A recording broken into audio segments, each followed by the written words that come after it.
Hey, friendo, Steve here.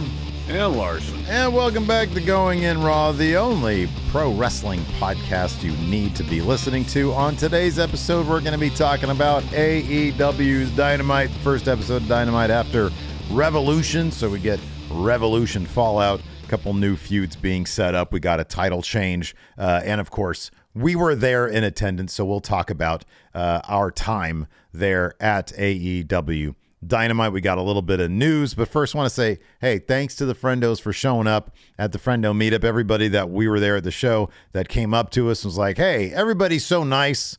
Everybody smells pretty decent. Everybody's clean seemingly. And everybody was very, very nice. So shout out to the Friendos for hanging out with us. So I guess we could talk about that kind of first. Like, Larson, what was your... We haven't been to an AEW show since 2019, since Double or Nothing. We haven't been to like a big wrestling show, not counting Action Coast Wrestling, but we haven't been to like a big televised wrestling show in quite a while. In-person experience, what was your take? So like one thing I noticed the difference between Dynamite and Raw is that on Dynamite, it didn't feel like there was as much downtime. And that's because they have picture-in-picture commercial breaks where the matches will continue through picture-in-picture. And back, I know Raw does this now, but back when we used to go to tapings Raw or SmackDown, when there's a commercial break, everything stops. You know, you didn't have any of those awkward moments where people could make their entrances for a promo and they'd have to stand there for 2.5 minutes while the commercial break runs. Right, yeah. So that was the major difference. It's still a long evening of wrestling if you get there at the very beginning and stay till the end of Rampage, because you got an hour roughly of Dark Elevation. You got the 2 hours of Dynamite. You got the 15-20 minute turnover to get the ring area ready for Rampage, and then you got about 30-35 minutes of the wrestling aspect of Rampage. It was interesting that they shot Rampage out of order. That was interesting. The last match that we saw, I won't say what it is, the two competitors made their entrance, and then they start rolling the Dynamite graphic on the Tron, fireworks going off, and you're like, what the hell's going on? Yeah. Oh, this must be the opening to Rampage. And it was, given the competitors involved, it was like potentially the most exciting in-ring match that they would have had of the night. But by that time, the crowd was kind of dead because, I mean, I was pretty spent at that point. And I think especially when it's like, you know, you and I have been crowing a lot lately about we like stories involved in our stuff. And Rampage this week seems to be like sort of matches just thrown out there, just matches, you know. And so by that time, even though it was two guys, I'm like, oh, wow, this is going to be a really good match. And it did. It brought me up a little bit by the end of the taping. Yeah. But it was a lot. And that's just, you know, honestly, we're kind of old. But the crowd had kind of died down at that point. I like all the little promo stuff. Like Tony Khan came out to introduce, you know, the taping basically, or the televised taping anyways. And so that was kind of cool. The Jericho Appreciation Society, after, you know, the cameras were off, they did, you know, a promo running down Sacramento, and it was really funny. It was really entertaining stuff. And yeah, it wasn't, you know, I had mentioned this on our pre-show. It sort of had the feel of, and you're spot on when it comes to like WWE shows. At least last time I went to a Raw taping, which I think the last time I went to a Raw taping was that big double shot. It might have been for the Christmas show. Like in 2018, I think it was. Yeah. It didn't have the vibe that like the early AEW stuff had. Like the early AEW stuff, like the Double or Nothing show we went to, which obviously was the first one. And like All In before that, which obviously wasn't AEW, but it was a, you know, precursor to it. It was electric. It's a bit more normal now. You know, there's more kids there. It's a little bit more normal. And so it wasn't as electric as it usually is. But you know, Sacramento, we like our wrestling. Yeah. And so the crowd turned out for it. But wasn't quite like, you know, a CM Punk comes to Chicago type crowd, but those are pretty rare. No, I mean, and not every city is going to be a wrestling city like Philly or Chicago. Right. Or New yeah, York, exactly. You know? Yeah, for sure. You know, so, before we get into the segment by segment breakdown, our general thoughts of what we saw on Dynamite last night, we won't talk about Rampage. We got a little bit of news here, and I got a question for you, Steve. Yeah, sure. Who wants to bet on some wrestling? Do you want to bet on some wrestling? We do it all the time with channel points here on the Twitch aspect of things. Do we have a channel point prediction we do going that, up? But I'm not talking about betting channel points, Steve. Oh. I'm talking about real money. Oh. Because CNBC is reporting the WWE is, quote, in talks with state gambling regulators to legalize betting on high-profile matches. And WWE is working with the accounting firm EY, not Eric Young. Oh, is that Eric Young? No, he didn't Who come wants to gamble? Have you lost your sanity? Young. It's your entire life savings. That's actually pretty good. Ernst & Young to secure scripted match results in hopes it will convince regulators there's no chance of results leaking to the public. And according to CNBC, sports entertainment gambling could potentially dramatically alter how WWE handles their creative, stating, quote, allowing gambling on certain WWE matches would alter how matches are produced and how storylines are created. In discussions about how gambling on wrestling could work, WWE executives have proposed that scripted results of matches be locked in months ahead of time, according to people familiar with the matter. The wrestlers themselves wouldn't know whether they were winning or losing until shortly before the match takes place. And then CNBC just kind of tosses in here at the end, which actually seems like a pretty major development. WWE is set to meet with potential buyers of the company next month in preparation for first-round bids. That's a big deal. Are we gonna going in Raw LLC gonna get in on that? What, buying WWE? At least put in a first-round bid. Man, we got to get a lot of financing together. I can't offer much personally. Single quarter right here. I've got one. I have no cash money on me whatsoever. That's so let's talk. In front of me. Save that quarter. You can bet on WWE. You can turn that quarter into billions. That's a terrible idea. It's a terrible. This is like idea. One of the worst ideas. It is terrible. It's an awful idea. Because even if you lock in finishes months in advance and give them to Eric Young to keep safe. Yeah, right. There's no guarantee that stuff won't leak, dude. And then. So I read a bit with, I guess Meltzer was talking about this on Wrestling Missouri Radio. And he was talking about how without knowing the finishes ahead of time, you can't foreshadow stuff. You can't build to the match. Yeah. Via foreshadowing. Yeah. You can't prepare stuff for after the match until it's actually after the match because you don't know the finish. Yeah. It just seems like in terms of how it would dramatically alter how they handle creative to such a degree that it's going to be potentially a major detriment to the creative process. When do they find out? Hours before the match.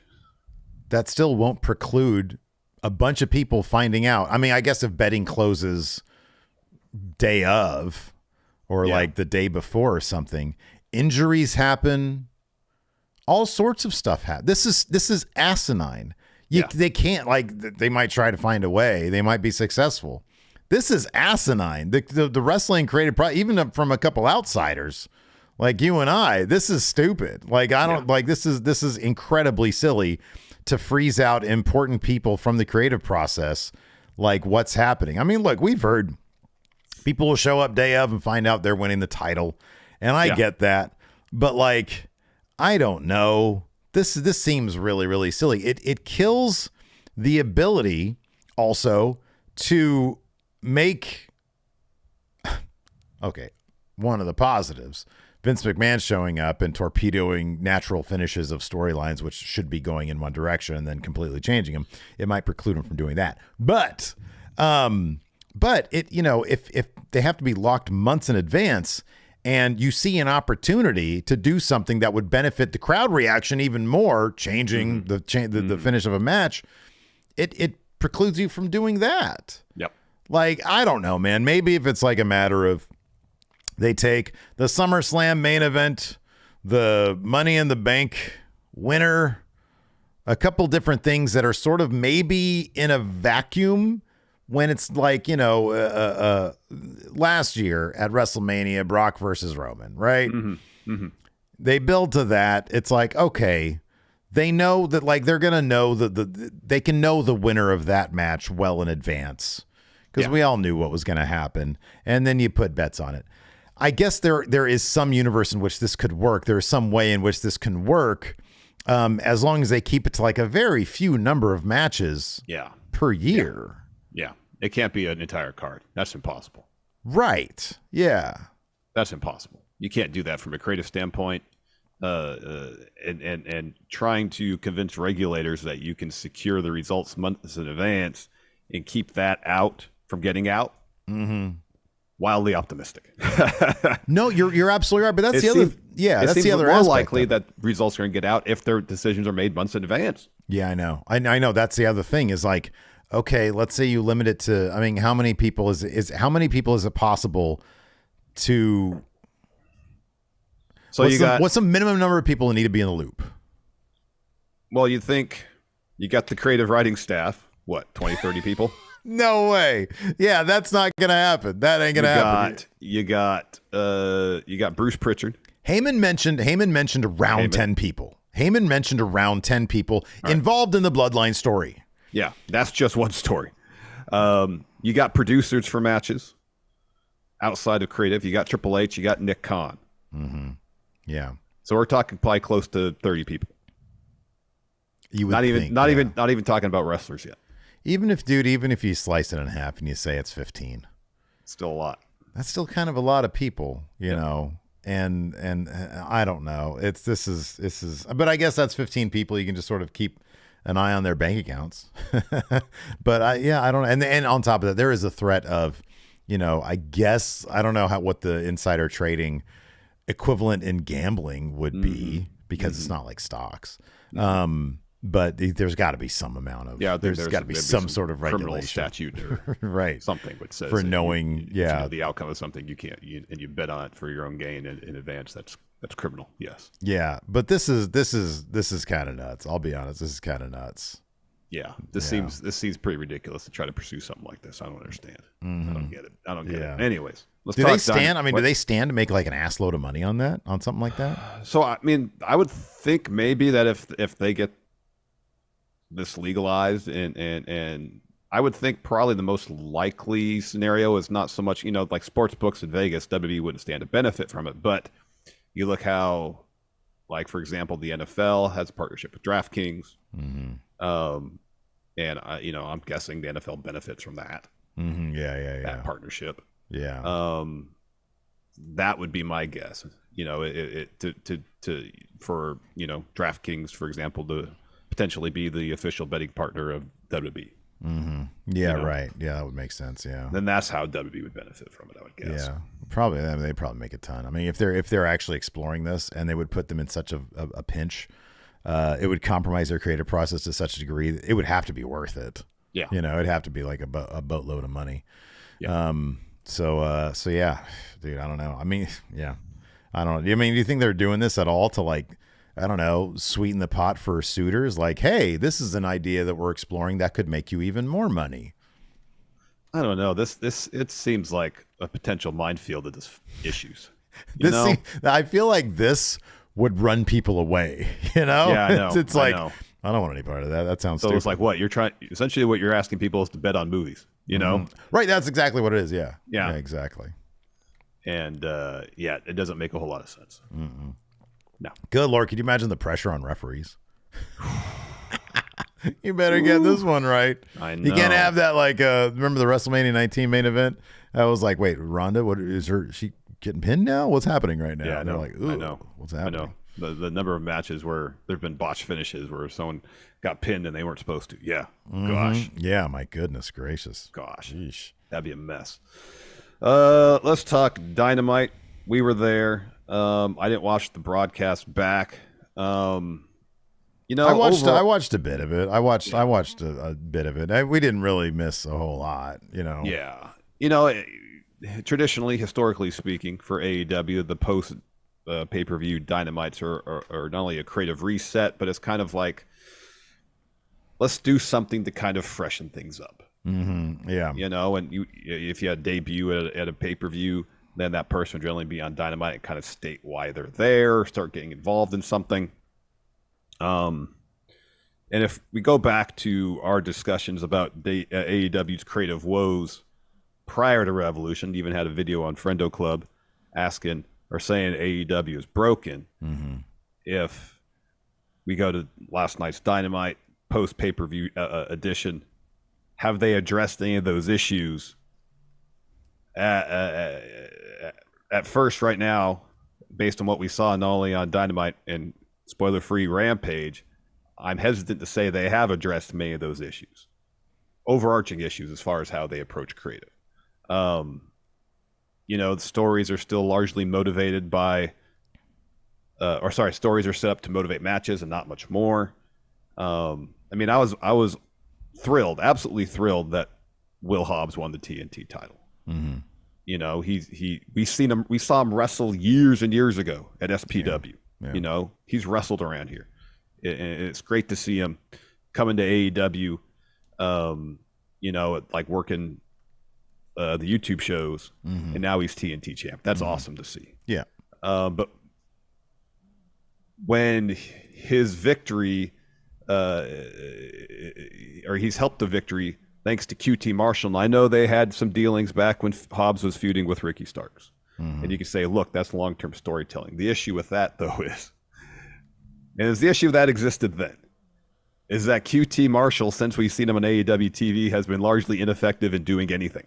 Yeah. He's not a threat. Mm-hmm. And when you have Hobbs winning that TNT title, yeah, you're looking to elevate Will Hobbs to another level, but then you have him join forces with a guy who has never done anything. Mm-hmm. Yeah. It really hinders your ability to elevate Will Hobbs. Now, if Will Hobbs had started his own faction or something like that, and they help him win, yeah, or somebody in AEW who is, like, from a competitive standpoint, a threat, right, helps him. Yeah, that's something. Yeah. Then you got a new force in AEW that needs to be reckoned with. But yeah, but you have literally QT walks out in a polo shirt. Yeah. And like, it's kind of a collective groan. It's like, oh, what is QT doing here? QT Marshall is so there's a lot to unpack with what you just said in terms of like the overall thing, but to get to the specifics, QT Marshall led a losing faction. He led a faction of jobbers. He was a jobber. Yeah. Like you can, he whatever you want to say he did behind the scenes, fine. On TV, he is his character's a loser. Yeah. So when he comes out and he helps Hobbs win, great for Hobbs. But now I'm associating his win with a loser of a character. He's not really presented any different. He used to wear bowling shirts. Now he wears a polo. Mm-hmm. QT Marshall is a loser. And for him to associate with Hobbs, that takes away from Hobbs. It actually kind of did a couple things. It tainted Hobbs's victory. And it made Wardlow look like an even bigger chump than they've already kind of made him look. So I don't know how this is all going to turn out. I mean, if they can somehow convince me that QT Marshall isn't hapless, good luck. Good luck with that. He's, for the past 3 years, he's looked like an asshole on TV. That's just a character that's been presented to us. Yep. And so, yeah, it's awesome to see Hobbs get that title, but it was done in kind of a shit way. Yes. I will say this, and I think that I'm not optimistic in terms of how they turn things around, because last night, you're right. Although I did think that, for example, Ruby Soho had a pretty decent promo where she laid out some very valid reasons as to why she joined up with the Outsiders, and she used historical reference to do so. I thought that was pretty solid. I thought I was actually most interested in the idea that the trios titles we thought were kind of dead in the water now that a House of Black happened. We're like, who are they going to feud with? Two very high-profile acts next week are going to be vying for him. It looks like Jericho Appreciation Society, which was one of the biggest sort of top-lining acts in AEW, are setting their sights on the trios titles. And so that's kind of a big deal. And the Young Bucks and Kenny Omega, the Elite, are getting involved in that as well. So it looks like they're less of an afterthought now, and they're more, okay, at least until next week when this match goes down in Winnipeg, which should be a really hot crowd because of who's involved. That stuff, the trios titles now a little bit hotter because of that. And on top of that, when we were asking the question, what's next for the Acclaimed, one of the biggest acts in AEW? Well, they've also got the Jericho Appreciation Society, again, a big act coming after them, but trying to recruit them, which is going to lead into a feud. And I don't know how that's all going to play out, but it is something a little bit different for the Acclaimed, and I don't know that it's a step up from the titles, but it is a step up in terms of the quality of opponent because Jericho's group is a big deal. I know, but as far as the Acclaim goes, if excuse me, if it were Jericho and Sammy Guevara stepping up. If it were even Sorry, Sammy who? and Sammy Guevara. If it was Sammy and Daniel Garcia, I'd be like, oh, okay, because this seems like a feud then. This feels like there could be some back and forth, but when it's 2.0, they're great. I don't want to disrespect 2.0. Anytime Matt Menard says entertainer, yeah, we got to hear him say it live last night. It's great. A couple times. It was awesome. Yeah. Problem is, they're portrayed as losing wrestlers.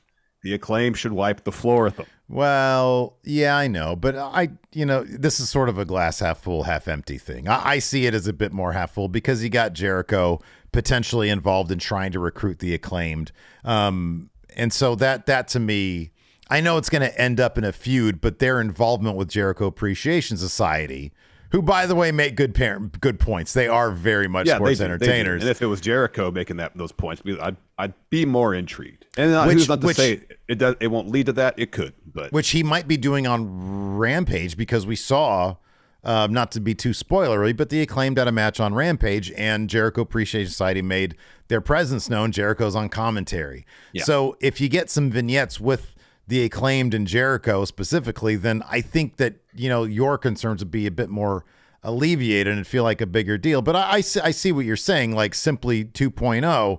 Yeah, they're not QT Marshall level, but they're losing wrestlers. Yeah. So yeah. And then I thought that kind of a big deal was the Blackpool Combat Club seemingly going full heel last night. They were being booed by the end of their segment with the Dark Order, and Hangman was being cheered. And I was like, okay, I can kind of be on board with a heel Blackpool Combat Club. You know the best part about the whole segment? I know what you're going to say, was so Evil Uno comes out to make the save for Dark Order, and Wheeler realizes he's in there attacking Claudio and Mox, so he gets sent out. And Claudio, rather than help Mox, is on the floor ordering Wheeler to get in there. He is ordering Wheeler to get in there to help Mox. He's not doing it himself. I thought that was pretty funny. I don't want to get in there, but then he did. Get in there. Yeah. Get in there. That was pretty good stuff. Yeah, I like that. And then, of course, there was the announcement that thanks to an integration with the Shazam movie coming up, which I think by 6 months from now or a year from now is going to be non-canon because they've got a new people coming in at DC probably taking over.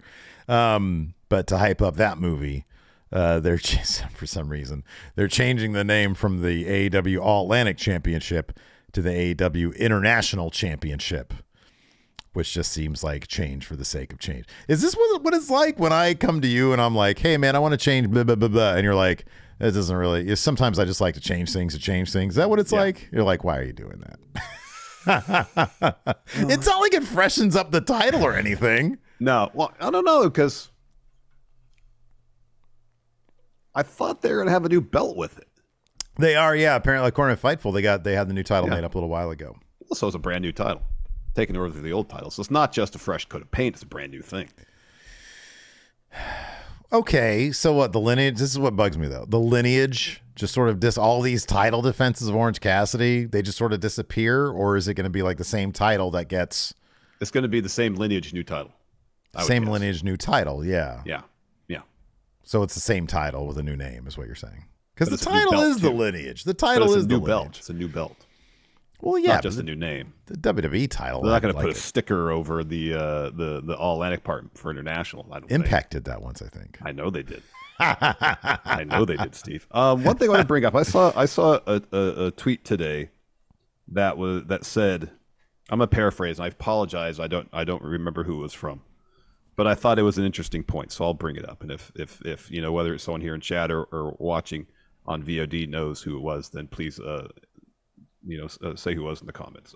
Essentially, in terms of AEW's issues with momentum, where you have Jericho and you have Ricky Starks. Yeah, Ricky Starks won at Revolution. Now he's feuding with Juice Robinson.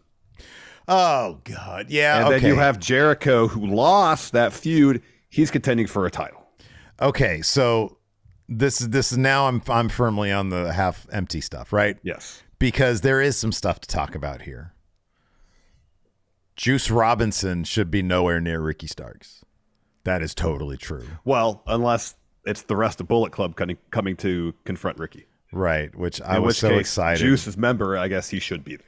I have got the most Pavlovian response to the Bullet Club chords You know? I know. Boing, boing, bang. And you see the logo. It's like, oh, this is the coolest thing ever. And then Juice. And then you realize there's not really many cool people left in Bullet Club anymore. Like Kenta. No. It's like Kenta. It's Kenta and LP. LP. And that's kind of it. Like everybody else is kind of underwhelming at this point. Yeah. And the most is Juice Robinson. I think the only person in Bullet Club who's actually working for AEW.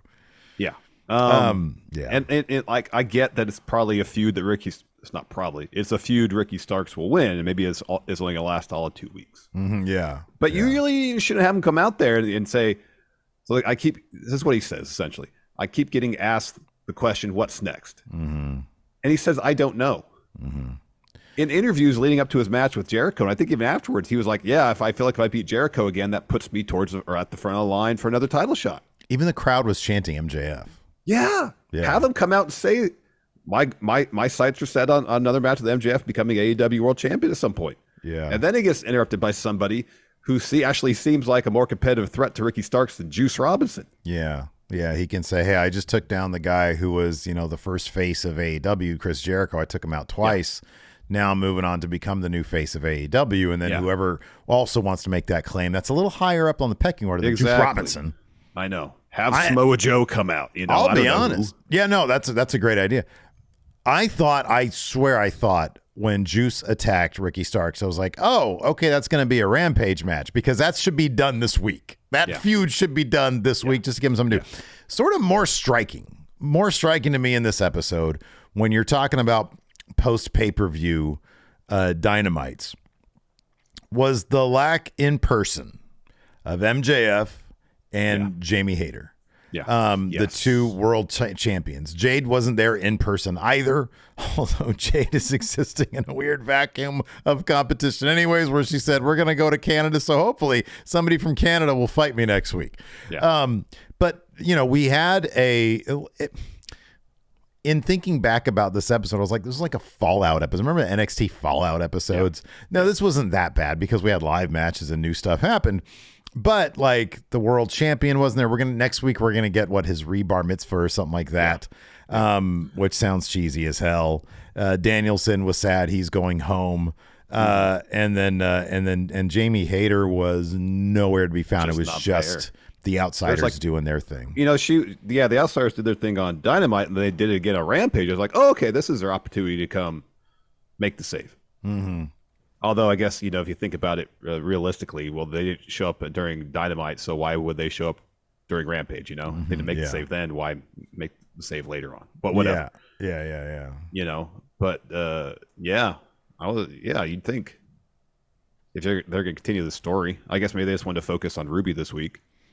Yeah, I guess so. And as far as MJF, he's doing the rebar mitzvah. It would have been nice for him to actually show up. But, he had a 60-minute match, so I guess whatever. Review King MB, before we get into our recap here, says, I beg you guys to rewatch and react to Tony Khan's announcement about the international title match. My God, we're going to talk about that because I think we both watched that aspect of the broadcast, right? Yeah. Level up. Level up. It's because the title's going to level up. Level up. Shazam! Fury of the Gods coming out soon. Level up. Yeah. So it kicked off with All Atlantic Championship match. Orange Cassidy versus Jay Lethal. Jay Lethal, of course, the last person to beat Orange Cassidy in singles competition.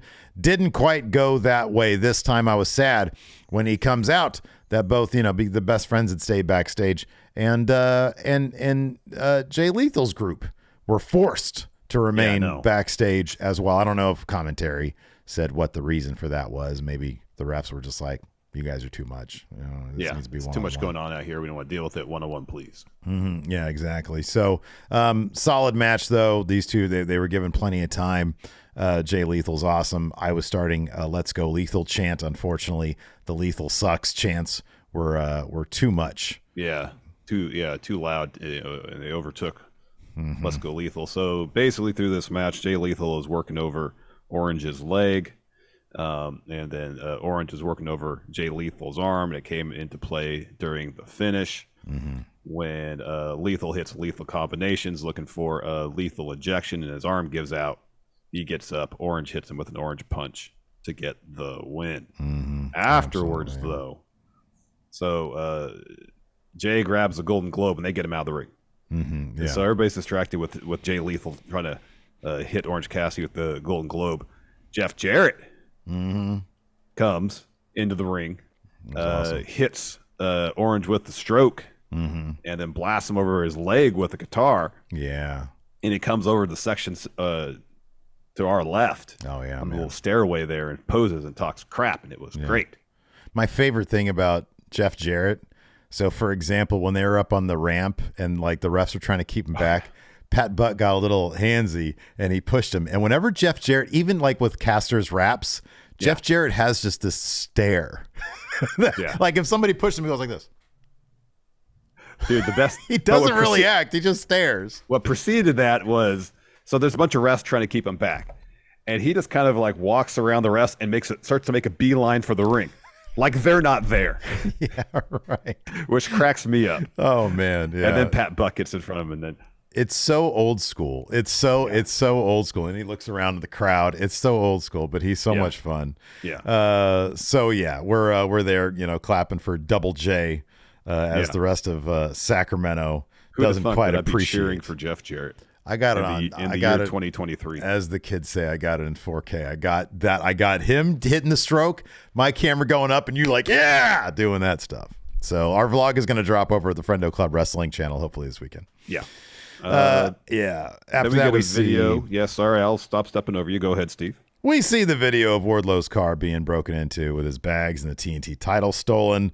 Renee is with Hobbs and asks about tonight.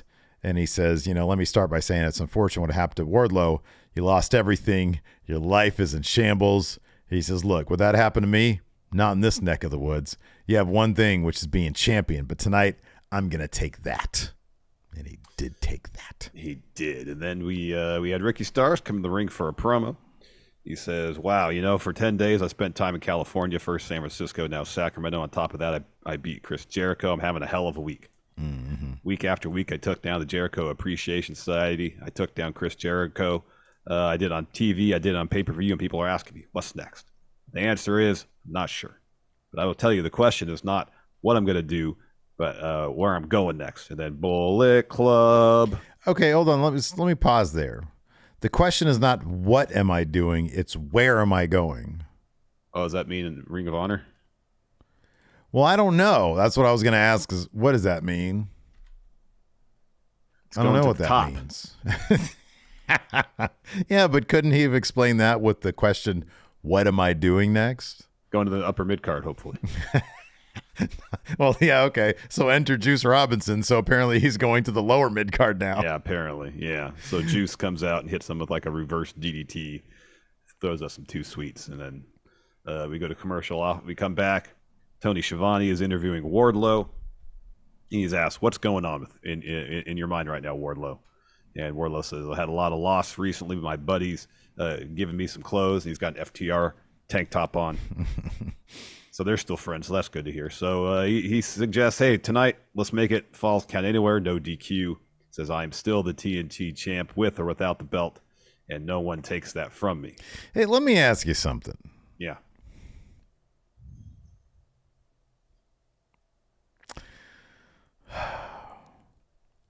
Having your car broken into and your shit stolen, it's a very kind of pedestrian thing, Like Jericho was able to make a big joke about it because it was like steakhouse related or something, right? Yeah. But Wardlow, it just sort of made him come off like a sap. I don't know. I don't know what you could have done. My buddies gave me a shirt. It's like, oh, Cash had to dive into his duffel bag and throw me like a used tank top. I wore this to sleep in last night, but you can have it. I don't know. Is there like a better way if somebody gets their shit stolen? Oh, a title stolen. Should they kayfabe that, or should they just sort of keep that out of the storyline and grab a replica and give the dude like, oh, you know what? I want to take this to the next level. I want to level this match up. So I want to do a street fight and motivate his clothes. That way you can give him a Wardlow merch shirt. Yeah. Or no shirt? Like, why does he need this guy doesn't need a shirt. If I look like Wardlow, you would never see me in a shirt. Steve would do this shirt without a shirt. Yeah. Ever. You would never see him in a shirt. If the only thing I think of is they're trying to make him relatable. You go back to the interview we did with JR. It's like, okay, we're getting rid of the Wardlow's world stuff, and let's just make Wardlow relatable. Bum-ass Wardlow? I mean, maybe he'll cut a promo about how inflation's hurting his pocketbook in a couple weeks. I don't know. It's like, why are a dozen eggs $6 now? Because also, like, that little haircut of his, yeah, like, it's sort of like poofy, and it was like sort of hanging down. And I went over, I was he's got the low pressure shower head. Yeah, he does. Still has got shampoo in there. Yeah. It's like, bro, slick that back. Come on, you're cool, man. You're a big look. I will never relate to Wardlow because I'm not that good looking, and my body don't look like that. Yeah, no. I'm not the kind of guy who's going to come out and people are going to chant one of my names. My only name that people know me by. Here. Yeah, exactly. Yeah, here. That's never going to happen. But I don't relate to him. I don't relate to him. Regardless if you're 6'3", chiseled out of muscle, and really handsome, or kind of look like John Cena, we all have the same problems. Yeah, I know, but he's Wardlow. He's above problems. This dude's a superhero.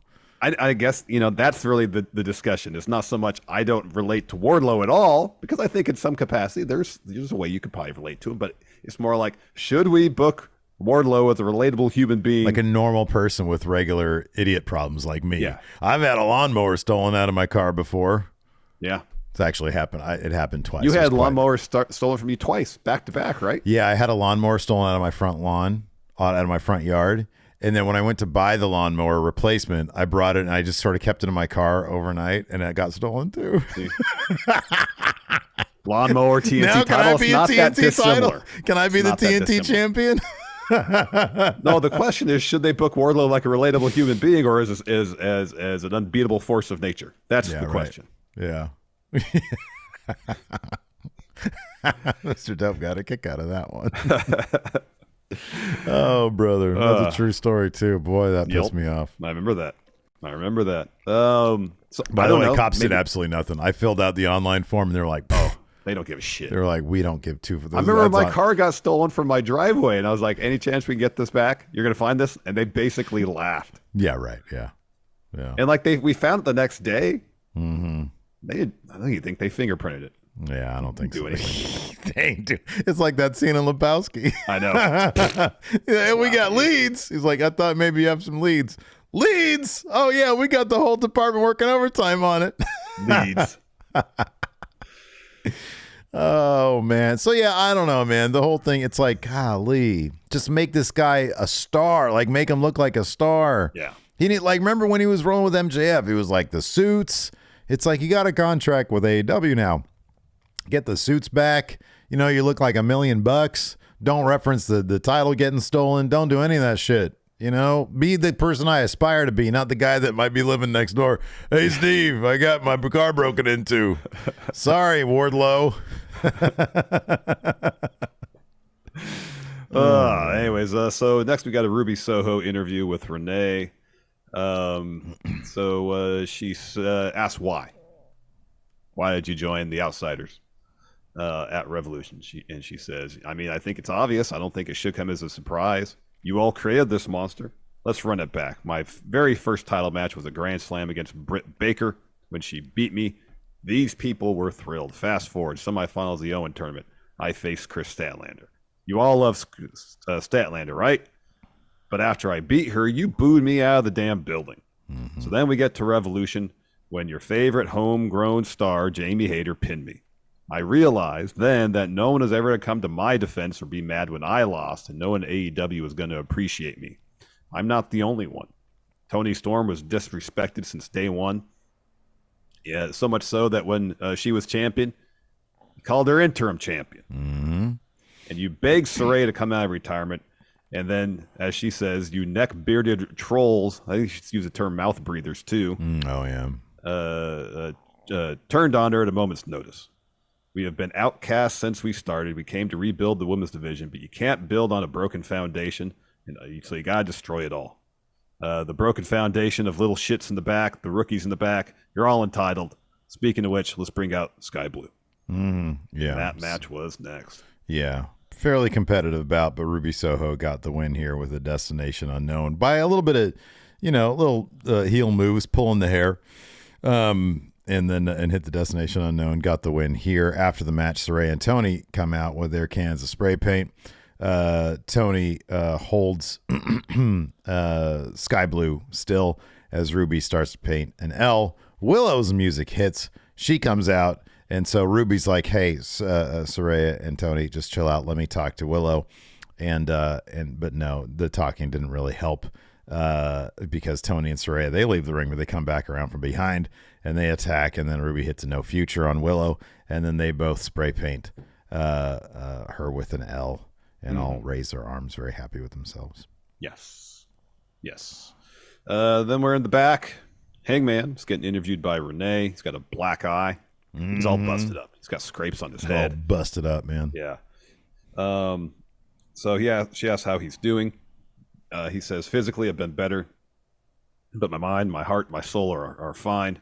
I let that heart inside me get black on Sunday, but I'm glad I did. And let that be a lesson. I will make you bleed. I will choke you until life leaves your body, then ride off. I've given you flack for these interviews, says Renee, and I'm sorry for what you had to see, but don't blame me. After Texas death, Mox and me were finished. Yeah. You know what? I'm glad that he didn't. I'm glad that he sort of got a little bit sinister there. And I'm glad, because I was kind of worried that Hangman would be like, I didn't like that part of me. It was very sad because I'm anxious and everything. I kind of wish he would have gone a little bit further, a little bit more intensity. Drop a "let me tell you something, brother." You wish he would have banged himself onto his head and started bleeding from his wounds. A little bit, yeah, a little bit. That'd be kind of cool. But one guy who's totally fine doing that is MJF, because after Revolution, they caught up with him with a post-match promo, and he was like, "I just made the dragon tap out." He says, "Baby, I'm the devil. I got a silver ton and I got triple B." He says, "Now my back's not against the wall. Daddy's single in San Francisco. March 15th happens to be the greatest wrestler's birthday, so I'll waltz into Winnipeg and celebrate. Nobody's dethroning the devil." Now he's got this thing where, because he has a giant lump on his forehead, he's like, "Look, I'm even growing horns." It's not healthy, MJF. Maybe get that looked at. Yeah. So then Shivani's in the ring and welcomes FTR. Got a great reception from the Sacramento crowd. Oh, man. Yeah, that crowd went crazy for the top guys. Top guys. So Cash gets on the mic first. And, the crowd's chanting so loud, he says, "You got to speak up, Tony." And so Cash says, "I missed that." So we've said over and over how great 2022 was, but I want to talk about how bad the last few months have been. We lost the Acclaim, we lost the Guns, we lost three sets of titles in about a month, and then we lost one of our best friends. And then that gets some J chants from the crowd. He says, "But we needed to step away and recharge, but I can't sit at home in a good conscience, sit there and hear the Guns say they're the best tag team in wrestling. You're the champions, you're the future of the division, but you're also entitled, selfish little assholes. Your father gave you everything, and my father couldn't give me everything. But he taught me to be respectful, so now I'm going to teach you the respect that your father didn't teach you." So then Dak says, "I talk about my wife and daughter, but I want to switch gears and talk about y'all. At a time when I felt unloved, you're here for me. This isn't some rah-rah babyface speech, but damn it, I love you all. December, we closed the book on the greatest trilogy of matches in our career. Even if we didn't win, we did something special. And that moment was taken away by you, Colton and Austin Gunn. When the last moments I had with one of my best friends was taken away from me by you. Now it's time to get even. It won't be easy to beat your ass, but you got to hit them where it hurts. Got to beat you and finally become the AEW Tag Team Champions. You got to do this for us. You got to do it for the Briscoes. And we got to do it for y'all. Top guys out." Top guys out. Yeah, good promo there. After that, we have Renee with Jade. So this was silent in the arena. Yeah. She says, but we got the notes here, so we know what was said. She says, she mentioned her record. She's like, "Challenge? What's a challenge? I'm undefeated. I ran through every woman here in the United States. Since we're going to Canada, let's bring out the best in Canada. Let's see one of you whack-ass women get stepped on." So yeah, I mean, what she's failing to mention is that Tony hasn't booked her to be with the entirety of the other women's division, which has a lot of people that we'd love to see match up with her. I want to see her in person, man. I think she's a star and an attraction, and Sacramento didn't. Oh, my cat's getting up. Yeah, I know. It was pretty disappointing. We didn't get even Jade coming out to drop a promo. Hey, like, Mr. Dope says Jade's gonna. Maybe Jade's like, you know what? maybe she's already told Tony, I'm going to the Federation, man. He's like, okay, well. Anyways, I don't know. She's probably signed to like a really long-term deal, though. That could be. Next, we got Top Flight and AR Fox taking on the Jericho Appreciation Society members Chris Jericho, Daniel Garcia, and Sammy Guevara. Really fun match. AR Fox, Dante, Top Flight. Tons of fun to watch live. Oh, yeah, dude. This is ridiculous fun. Some of the stuff they do, you see on TV, you see it live. It's like, oh, my God, that's crazy. Yeah. I mean, he's watching it on TV like, wow, that's pretty spectacular. You see it live, it's crazy. Whenever AR Fox does that springboard, like inverted 450 deal, that's crazy. Floor, yeah, that's nuts. Gosh. Yeah, that's nuts. Yeah, there was that one dive he had on Jericho where he was like, and he was going straight down, and Jericho luckily sort of like grabbed him. Yeah, it's like one of the Undertaker's old dives, but right. AR Fox gets a lot more air. Yeah. So Jericho Appreciation Society get the win here, not surprisingly. Sammy hits Dante with a knee. AR hits a senton to the floor. That's what we were talking about. Jericho catches Darius and looks for a walls of Jericho, but Darius reverses into a roll-up for 2. Darius runs the ropes. Hager hits him with Floyd the Bat. Jericho follows with Judas Effect to get the win. Whoop-a. After the ring, they all hug, and Jericho says, what you saw... Oh, no, Daddy Magic says... No, it was a Cool Hand Ange. Oh, that's right. He says, what you saw was the single greatest trios victory in AEW history. So do Cool Hand a video and a favor and light the beam. I marked out for that because the Kings, which are now the number 2 seed in the West. I know, it's pretty Which awesome. would be like the number 6 seed in the East because the East is like, they're monsters over there. Yeah. Anyways, Daddy Magic says, did you know that tonight marks the 1-year anniversary of the Jericho Appreciation Society? For over 52 weeks, the epitome of sports entertainers. He really leaned into it, too. He really did. Of sports he gets his hand gestures going. Gosh, he's so good. So then Garcia says, after such a victory, it's only fair. The Jericho Appreciation Society, the number 1 contenders for those trios titles. And then Sammy pipes in. Everybody's like, boo, you suck, Sammy. He was like so confused. I know. He says, not only that, but the JAS is also the sexiest group alive, baby. And then what's his face says, yeah, I like the sexy hat.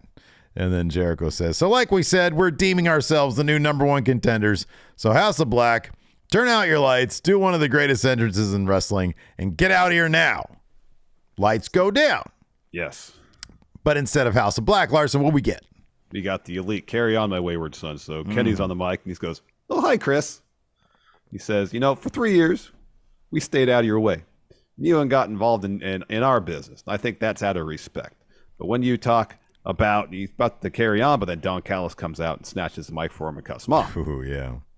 And he says, Chris, everyone knows it was the Elite who established those trios titles, and after Revolution, after the match they put on, they are obviously number 1 contenders, not you guys. He says, Chris, on a personal note, you and I have been friends for 33 years.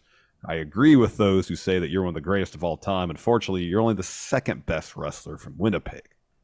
Ooh, because Kenny's from Winnipeg, too. Yeah, right. And he says, I feel like if I had a few months to train, you'd be number 3. Ooh. And then lights go out. Yeah. And then House of Black appears on the Tron. Mm-hmm. And Malachi says, no need to fight. You're both equally as deserving to be humiliated.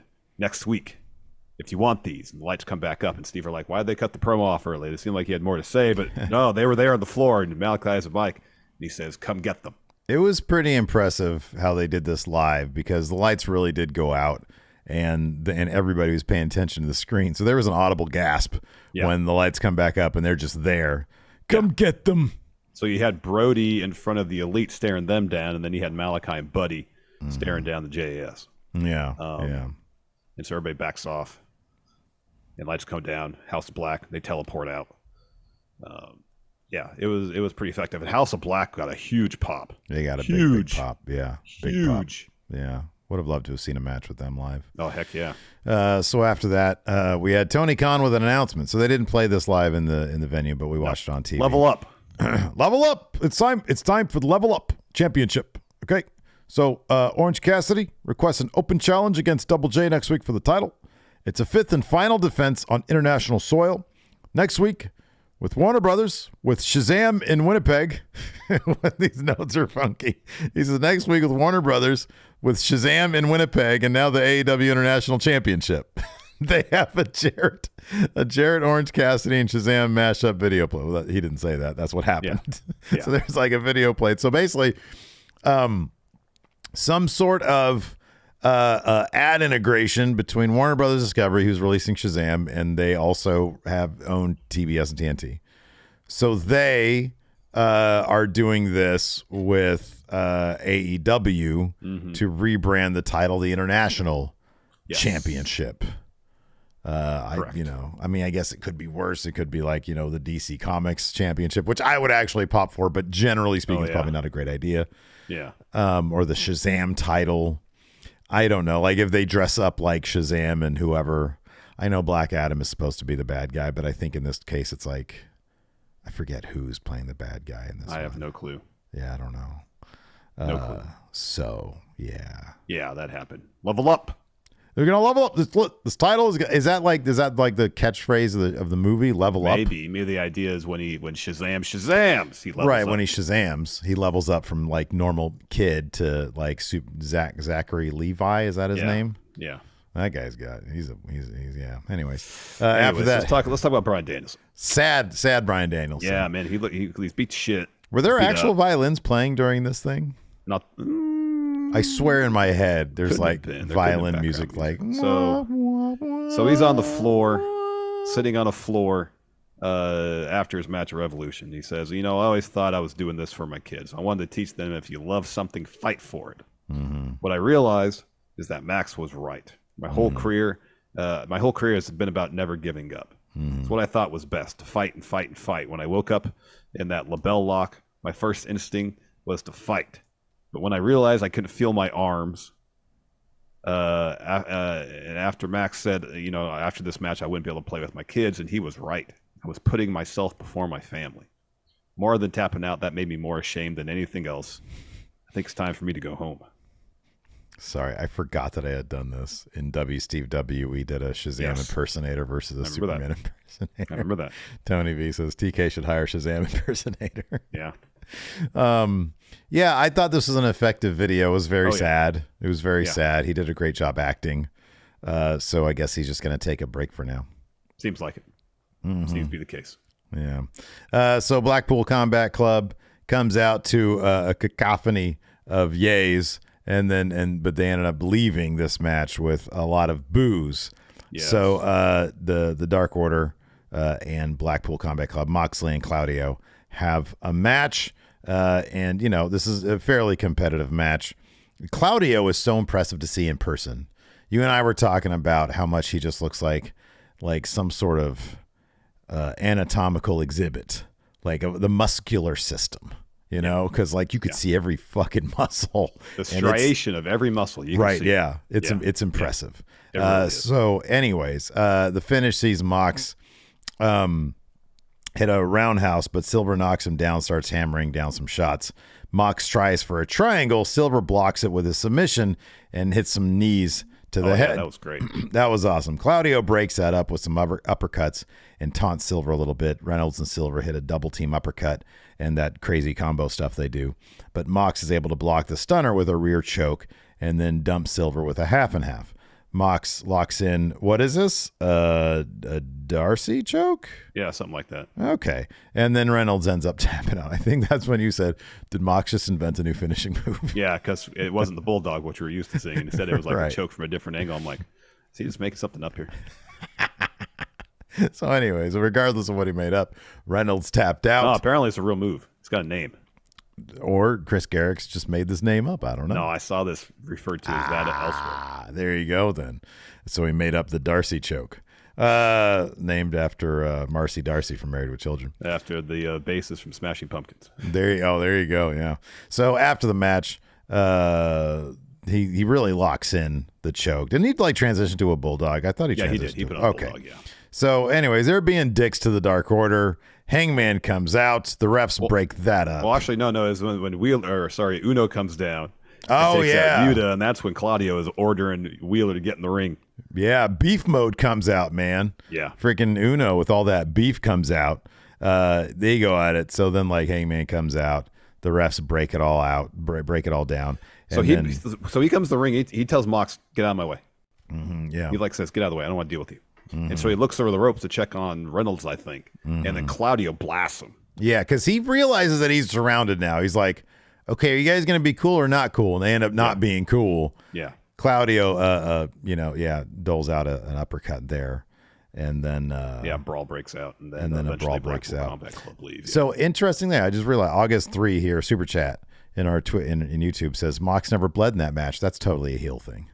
Oh, he's gonna not be bleeding now because they're bad guys because people love blood. Lord Ziffer says, great to see you guys yesterday. What was your favorite thing about being there live? He says mine was getting to scissor the Acclaimed during Rampage. That's pretty cool. Yeah, cool. Lord Ziffer was right there on the entranceway.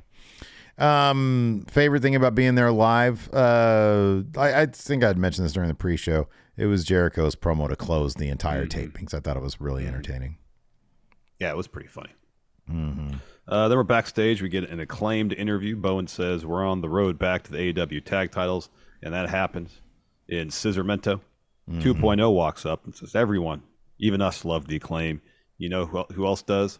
Jericho Appreciation Society. Entertainers. So a little proposal. We all know, and they know, that you're sports entertainers. Guys, you're sports entertainers. And so the Acclaim just laugh at him. And Caster says, we're on TV more than you guys. Oof. Entertainers. So after that, we had our main event. By the way, before we get into this main event, I did want to point this out. Right when the show started, I posted a questions thread for members only on YouTube and for patrons. So if you guys want some questions read, go there now and ask them before we're done with this recap of this match here. Entertainers. So it's Falls Count Anywhere, Wardlow versus Powerhouse Hobbs. And so we've got parking garage. Yeah, starts in the parking garage. Yeah, and they're going at it. And the thing that I liked about this is they had this like, I don't know how like the mic system worked. I assumed it was simply camera audio, but some of the shots, like when when Hobbs tried to punch Wardlow, and Wardlow got out of the way while they were in that sort of what looked like kind of a storage unit. Yeah. It was loud in the arena, like the shots, the hits. The impacts were very loud, and it made it much more effective, I think, maybe than the broadcast. I don't know. Yeah, it could be. I mean, definitely for us watching in the arena, it definitely helped hearing those impacts because we don't get the commentary, and if we just saw the picture of what's happening backstage with no audio, it'd be like, what the heck? Yeah, right, exactly. Kind of the visceral nature, like when Hobbs suplexes Wardlow on the car hood or Wardlow backdropped Hobbs on the windshield, that kind of stuff, Yeah. You need the audio for that. So they have a bunch of bits around the car. It involves a keg. Hobbs threw a keg at Wardlow. Wardlow got out of the way and busted they really tore up that car. Eventually they brawl through the bowels of the arena and make their way into the ringside area. Wardlow puts Hobbs through a table with a swanton to the floor, which is crazy. Yeah, that was sick. And then power bombs him on the foot of the ramp. Yeah. And then they go up towards the stage. So Wardlow sent him to do a power bomb off the stage to the floor. Well, then QT shows up and hits him with the chair, and hits him again with the chair. He's got his QTV polo shirt on. Yeah, jeez. And so he tells Hobbs, "Get up, let's grab Wardlow." So they double team power bomb off the stage through a platform on the floor, and then rather than have Hobbs get on the platform and cover Wardlow, they just have the ref do the standing 10 count. Hobbs wins. Hobbs is the new TNT champion. Yeah, with QT Marshall back there. So had to be something like any other manager. Stokely would have been cool. Stokely would have been amazing. Would have been awesome. Name another. I know. I was going through my head last night. Like, who else could you have had? The dude from the embassy. would have been cool. Yeah, Prince Nana. Would have been cool. I sort of stop at Vicky. I don't know about Vicky Guerrero. I know she's not with the company. I think she's on her way out anyway. Yeah, I know. But I'm just like throwing out any managers there. Anybody. Yeah. They don't even have to be managers. No. Imagine if he'd start a new faction or something like that, you know? What if Joe was like manager / wrestler guy, you know? Well, that's what I thought could potentially happen is Joe could get involved and cost Wardlow the title. What if Joe was like, hey, this is my parting shot. Whoop it. Yeah. Yeah. That would have been sick. I felt it would have been way more effective. Cyrus or Don Callis, whatever his name is. Here we go. Jonathan, anonymous Raw general manager. It was a laptop. Yeah. Okay, not Ellsworth. No. Not Hornswoggle. Taz, because they have history. That could have been cool. Dan Lambert. Dan Lambert's better than QT Marshall. Yeah, I don't really want Dan Lambert on my TV, though. Neither do I, but he's better than QT Marshall. Yeah. Yeah. Imagine because I know Scorpio Sky's been just sitting at home, apparently. That would have been cool. Yeah, that could have been cool. Brian Zane, that'd have been cool. I'm down for that. Oh my. Arn Anderson. Imagine if it's Arn Anderson. So that'd be sick. That'd have been awesome. That'd have been great. Awesome. Yeah, so after this, of course, was the Rampage taping. We'll talk about that on Monday's episode. Monday, yeah. And we'll talk about our experience there. However, as a tease, and you will see this in the vlog this weekend, good old JR did Rampage. Oh, man. Oh, and Larson's reaction to good old JR was captured on video. Oh, man. Unfortunately, hold on a second. Unfortunately, he was not at. He was not. Well, I'm talking. He was not at Sauced. I was so shocked that he was not at Sauced. Maybe he was there earlier in the day. Oh man, I got Sauced earlier in the day. He gets his fill of barbecue like every other day of the year. I got too much barbecue in me, man. He went across the street to Beach Hut Deli to get some Marley nachos. Maybe that. That sounds so. I'm so hungry right now. That sounds so good. That sounds really good. Maybe I'll go there today. That sounds amazing. All right, man. Do you want to answer some questions? Hopefully people actually put questions. Yeah, there's some here on the Patreon. David Matushek here says, considering that QTV belongs to QT Marshall, that's what it said on this polo shirt. Yeah.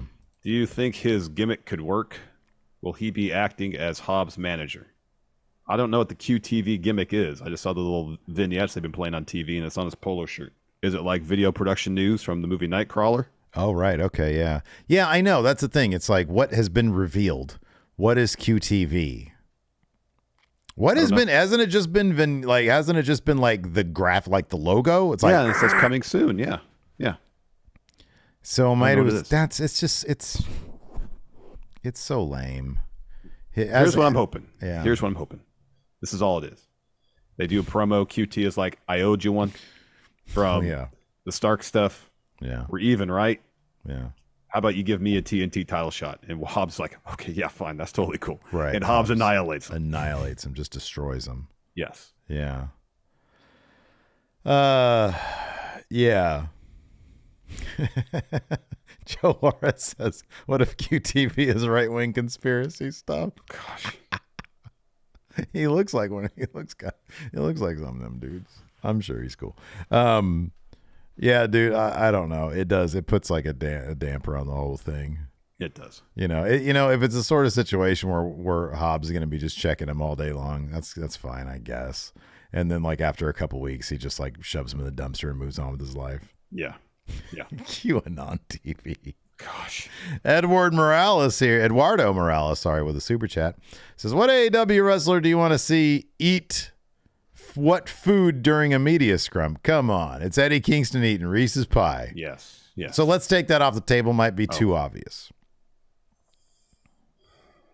You want JR at the scrum eating some barbecue? Oh, man. I love getting this meat in me. Wow, JR. Okay. That seems slightly innuendo-ish. Yeah, Justin Reed here says, do you think they should revert the international title back to the way it was being defended outside of AEW? I like that was cool when Pac had it and he was defending it in the United Kingdom and such. I like that idea. It should be the Visa Issues title. Yeah. Whoever's having Visa issues, you send them that title, have them defend it. over there until they got their visa issues sorted out. And then whoever else is having visa issues, they drop it to that person before they head over to when their shit is figured out. Yeah, that's good. I like that. Wow, what a great idea, me. Caboose said, if they had another Ready to Rumble for either for either WWE or AEW, who would you guys cast in that movie as the babyface? Who would be the Jimmy King, and who would be the David Arquette character? David Arquette would play David Arquette. No need to change anything there. Yeah. Have Seth Rollins play Jimmy King. Yeah. And AEW.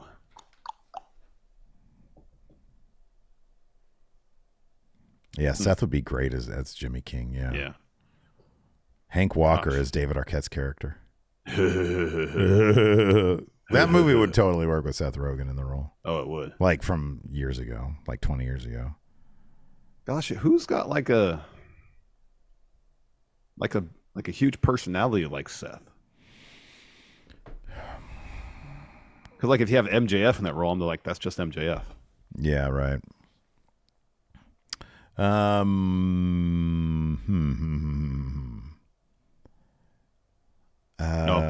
Ricky Starks. That's a good answer. I think Kenny Omega would be killer. Yeah, Kenny would be good. Kenny would be good because you want something a little bit older also. Yeah. Like, let's see here. We also have Alex Rivera says, seemed like the ending was underwhelming, not just at home, but in the arena. Any truth to that? Yeah, the crowd was underwhelmed by QT Marshall. Yeah. Because it was also like, you want a big shock ending like that, not to mill about. And that ending totally like, it was just like too clunky and long. Like he had the chair and he just held it there forever. And then he hits him with it. And then you have the standing 10 count instead of the pin.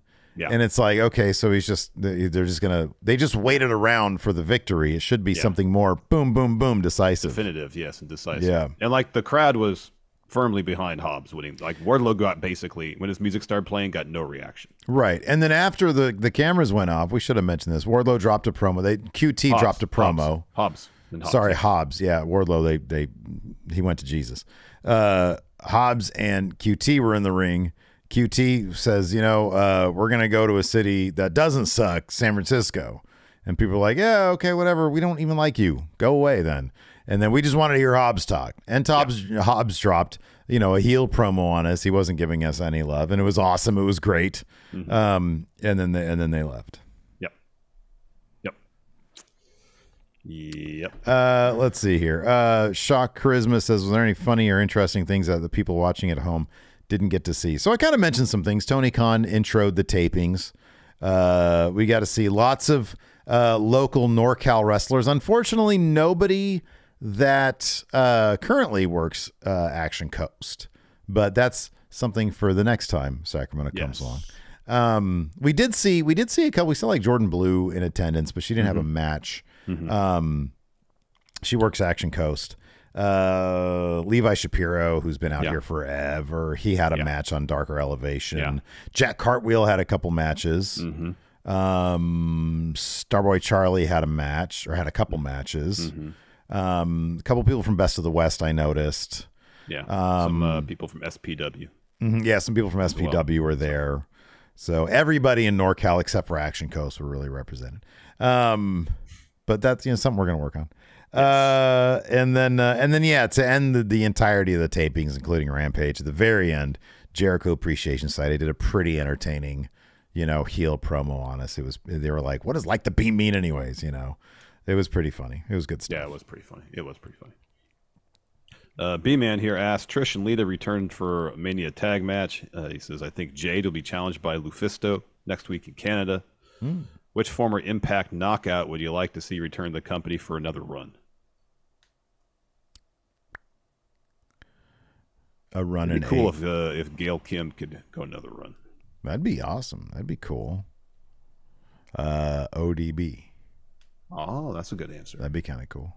That would be cool. That'd be neat. Yeah. It's like the only names I really know. All right. Anyways, that's going to do it for the show. Thanks, everybody, for tuning in. We appreciate it. Tonight on the Twitch, we're doing the Smash Zone at 6:30 p.m. Pacific, 9:30 p.m. Eastern. Should be a lot of fun. Zondo says, did either of y'all sing last night? I sang the Judas theme. You did. I knew all of like 3 sentences maybe. Well, you know the lyrics. chorus, and that's kind of the most important part. Right, exactly. But everything else, and that was captured on vlog as well. Yes. So, yeah, that's going to do it for us. Thanks, everybody, for tuning in. Appreciate it. Till next time. I'll talk to you later. Goodbye.